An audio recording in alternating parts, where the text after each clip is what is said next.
Welcome. Today, we're diving into the world of data stage jobs. First, let's understand what we're dealing with.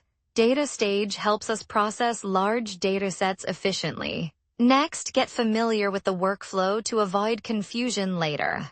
Make sure you've got all the required datasets handy, or you'll be scrambling mid-process. Finally, check system resources because nothing's more frustrating than a crash midway. Hi everyone, I am Catherine Scott, and for over 12 years, I have helped businesses like yours harness the power of ERP systems to unlock their full potential.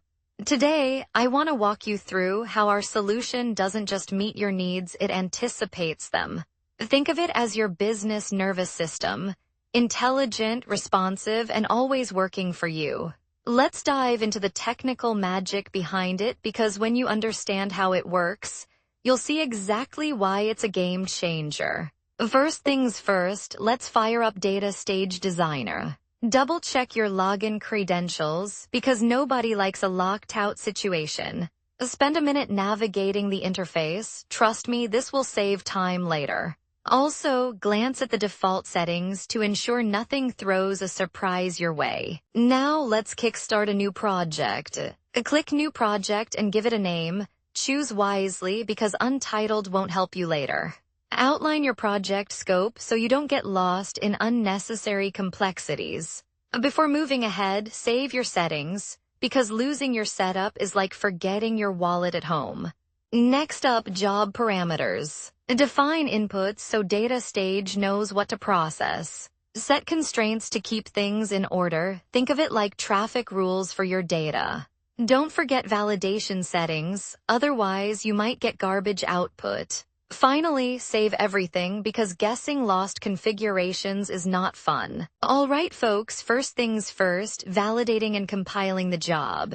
Think of this step like checking your grocery list before heading out. You wouldn't want to get home and realize you forgot the coffee, right? Syntax errors are like sneaky little typos that can bring down your entire code.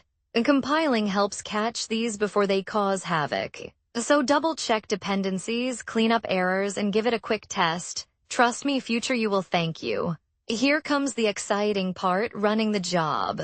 It's kind of like hitting start on your washing machine. Everything gets moving, but you want to keep an eye out for soap explosions. Run it with the right inputs. Monitor for any surprises, and most importantly, verify that your expected outputs match reality. If things go south, well, we've got debugging coming up next. Monitoring execution is like watching a pot of pasta. It may seem fine, but if you look away for too long, you've got a kitchen disaster.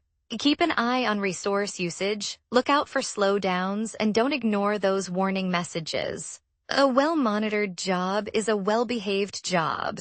Ah yes, the fun part, debugging. Like solving a mystery, you dig through logs for clues, track down the culprit, and fix the issue. Rerun the job after fixing errors and make sure to document what happened.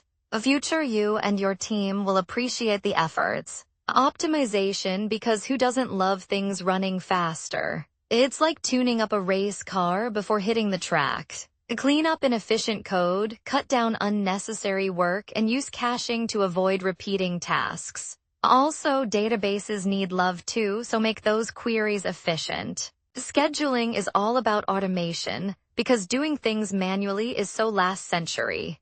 Set your execution frequency, ensure resources are available, and have a safety net in place for errors. If you do this right, your job will run like a well-oiled machine. And there you have it, saving and deploying the job. Commit your changes, package everything neatly, and deploy it. It's like sending off your project into the real world. Do some final checks and voila. All the best. If you like this video, please like, share, and subscribe to our YouTube channel.